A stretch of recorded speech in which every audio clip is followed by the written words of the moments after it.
আরেকটা জিনিস বাকি, এটা হচ্ছে কি, এটাও জামানের লাগবেই লাগবে। ইফতার মানে ওর নাটকের শেষ নেই, বুঝলে তো। সেটা হচ্ছে ট্যাং।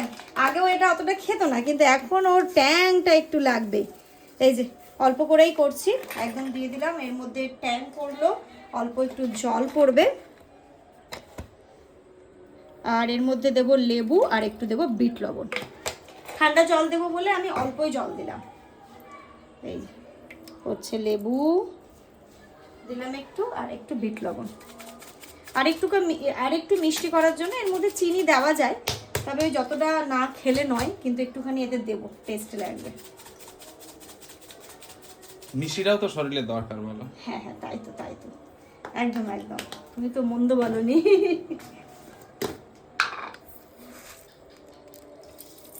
এই যে হয়ে গেছে ইফতারের। আর বেশিক্ষণ টাইম নেই না, 10 মিনিট বাকি আছে। 10 মিনিট। আবার তাড়াতাড়ি তাড়াতাড়ি করতে গিয়ে না এত ভুলভাল আমি কাজ করি।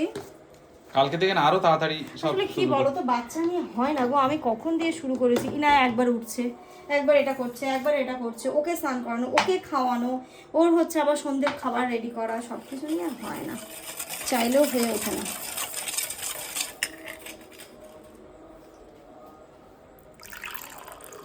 আহা, এতে একটু ঠান্ডা পানি দেবো হ্যাঁ কিন্তু। হ্যাঁ দেবো তো, তাই দেবো। চিনিগুলো দেবো দেবো দেবো জামাল, দেবো, সবই দেবো, তুমি চাপ নিও না।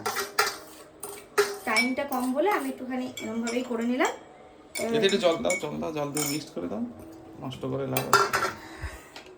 তুমি এটা আস্তে করো না, সময় এখন 10 মিনিটে অনেক কিছু হয়ে যায়। একটু উজু করবো না, একটু ফ্রেশ হবো, একটু দোয়া করবো না, এত কষ্ট করে সারাদিন রোজা রেখে একটু দোয়া না করে হবে?